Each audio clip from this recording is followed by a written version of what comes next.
All right, who wants to bite of this 38.6 pound steak? It looks so good, but I will confess I'm going to chalk this up as one of my fails, and I'll get into that in a second. So 38 pounds from Masita Market, nice and thick.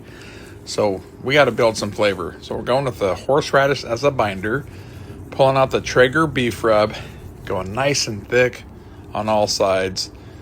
And then we're going to pull out the butcher's twine because it's such a big piece of meat. It'll loosen up during the cook, and I just want it to stay together. So I'm going to go around it once, nice and tight, and it will hold its shape during the cook. To track the internal temps, we're going to go with the Meter Pro Duo. We're going to put the probe in the center because that's the one I really want to shoot for, and then we're going to go on the side to track that side temperature. I knew I was in trouble once the center one went in because the center of the steak was still frozen solid, and it had been thawing for 2 days. So $275 on the Traeger Woodridge Pro.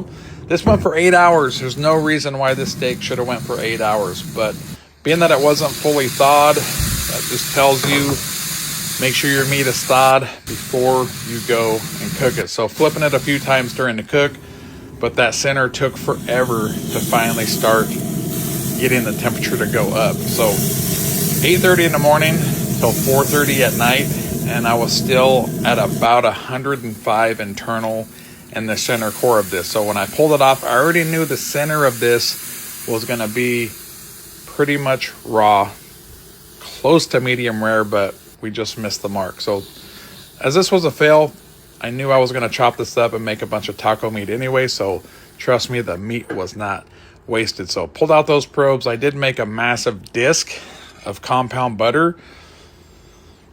Got oregano, we've got pepper flake, got butter, mixed it all up, put it in the fridge, and made such a massive disc of compound butter. Such a big piece of meat. Like I said, we want to build flavor and melt that on there. So once this rested for about 20 minutes or so, took the knife and went down the middle. I was not surprised what the center looked like because I knew it was under that 115 to 120 that I wanted to pull and do a reverse sear. So either way, definitely a fail, but trust me, the meat doesn't go to waste. Those 2 bites that I took were freaking delicious, and plenty of tacos incoming. Here we go.